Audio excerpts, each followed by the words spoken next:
Soočanje s krizo.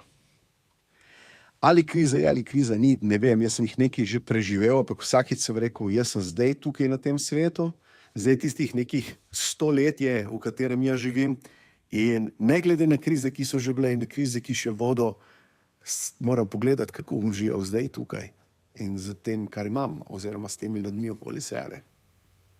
Ljudje različno odreagiramo in ta strah se seje zelo močno. Največji strah vidim v podjetništvu, ko direktor v enem dnevu 2 do 3 zaposlene odpusti iz ega, iz principa, zato ker misli, da je žrtvovanje vojakov rešitev njegovih problemov. Dokler general ne spregleda, ne nauči se nove lekcije, je žal veliko bitk izgubljenih in veliko vojakov izgubljenih tudi.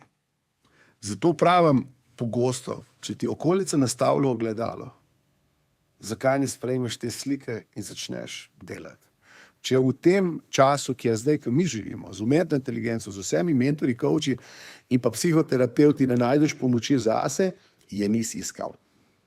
Pomoči je dosti, pomoči je veliko, seveda mora iti kemija, z nekom se greš dobro ujameš, z nekom malo manj, ampak ne reči, da se ne da. In ne bodi bremza svojega oddelka, svojega podjetja in svojega lepega življenja.